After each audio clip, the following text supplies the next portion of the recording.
The BRICS Plus economic bloc seems to be a powerful force to be reckoned with. It has a combined population of about 45% of the world's people. After last year's summit admitted more members. Let's look at the main takeaways of this bloc and its future. I'm joined by Professor of International and Diplomacy Studies at the Thabo Mbeki African School of Public and International Affairs in UNISA, Professor Anthoni van Nieuwkerk. Professor van Nieuwkerk, thank you so much for your time this evening. I mean, it's a no-brainer, and it's quite clear to be seen that BRICS is really on its way to becoming a global powerhouse in itself. When we're looking at the most recent summit that took place in Russia, what were some of your key takeaways? Yeah, good evening, Masa. It's nice to talk to you again.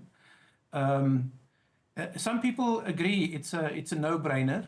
BRICS is strong. Remember the original developing or emerging economies, Brazil, Russia, India, China, and now South Africa.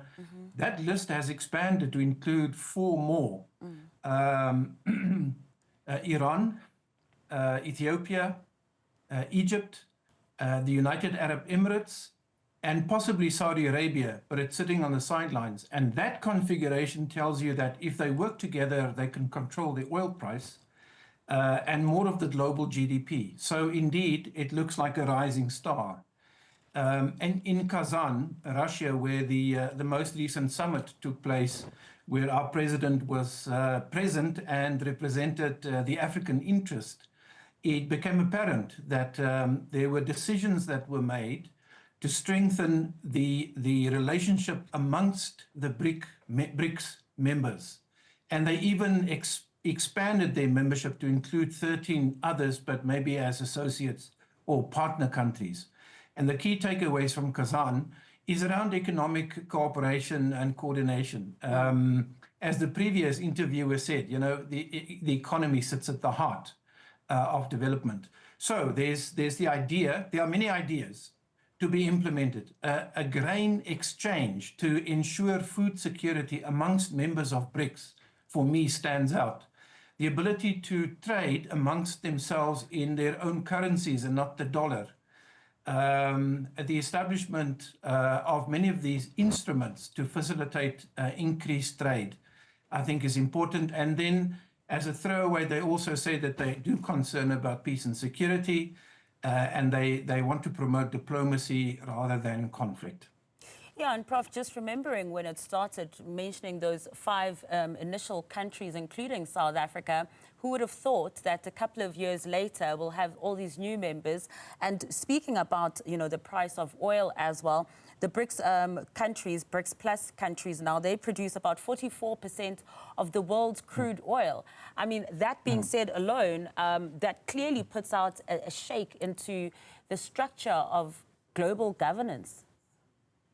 Indeed, they also say, so here's where the dispute arises, Masa, is BRICS meant to become a global influencer or disruptor of the global world order, controlled primarily by the West or led by the United States, which really is the world's superpower?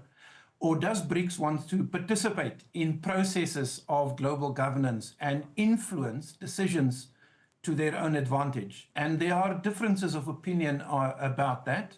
There's sort of a more radical position that says the Western world order is beginning to collapse and it's time for some other order to arise, a more multipolar world, and BRICS ought to take the lead. And many people say China is leading the charge. But you have to ask the Chinese if they want to overthrow the world system. In my view, they don't, and BRICS doesn't want to do that. I think they want to participate and maybe improve conditions for their own members. And besides that, I'm also arguing that it's not obvious that this club of members and new members cohere nicely together. There are differences in terms of values, ideology, political outlook, perspectives on the world. And remember, this is now playing out here at home when in our own government of national unity, when the one partner says Russia is our friend and ally, and the other coalition partner says Ukraine is our friend and ally, which means, Masa, we as a South African nation and as a GNU, we haven't worked out precisely how to promote our national interest. And I think because we play such an important role in Brics as a key African voice, it is critically important that our politicians overcome their disputes and find the national interest. And on that point, Professor van Nieuwkerk, as well, it also seems to be a larger, at a greater scale as well, this question of Brics's identity and also its policies as well. Like, where do they stand when it comes to ideology? Because you've got opposing ideological countries who've come together and are seemingly able to actually work together in one room and be able to move towards a common goal. Those who are prophesying to say that this is not a good thing, this is about taking power away from the West as well. When we're looking at the upcoming US elections, the rhetoric around immigration as well, wouldn't it be safe to say that other countries should actually be looking at alternative solutions, because we don't know where we're going to stand? No, I mean, Masa, you're right. We're in uncertain waters. The international terrain is very troubled, uncertain, unstable, and quite dangerous, actually. And for the first time in many decades, 3 or 4 days before the election in America, we cannot predict who will win. And it's very difficult. I can make a sentence about what to expect from a Harris administration in terms of foreign policy. For example, the war in Gaza will continue and Ukraine. But I'm unable to tell you what will happen under a Trump administration in the next 6 to 12 months. We simply don't know. And I'm thinking, innovatively, that Brics is a stabilizer. Brics doesn't have to disagree too much amongst themselves. They can lead the charge and, in fact, should be a peacemaker in these wars that I'm describing. Because the Americans and the Europeans, the West, is unable to bring peace to these war zones. In fact, they continue to supply weapons to the warmongers in those regions. So I think in the immediate future, in this crisis that we face internationally, Brics can, if it wants, play a very powerful mediating and diplomatic role in international relations to calm the waters. And Professor, before I let you go, speaking of that ability as well to be able to mediate, when we're looking at Russia's invasion of Ukraine as well, how much power do the founding countries have, not Russia, but India, of course, South Africa and Brazil and China, to convince the Brics partner in Russia to say that this needs to come to an end? Remember, President Ramaphosa took 6 or 7 heads of state with him, African heads of state, to go and mediate. And in fact, there's a continuing engagement with all sides, the Russians and the Ukrainians, and with Brics support, particularly from China, which is really the big player in it's the emerging world power after America. It is possible, it is just possible that if he can find time, he can bring the parties to the dispute to a table to begin a process of negotiation and mediation to scale down the violence and to introduce a peace process. I also hope that President Ramaphosa, working with others in the Brics configuration, can do exactly the same in Gaza, in the Middle East. Whether the South Africans like the Israelis or not, it is worth engaging them in bringing that horrible violence to an end. I know I said I'm going to let you go just now, but just one more, Professor.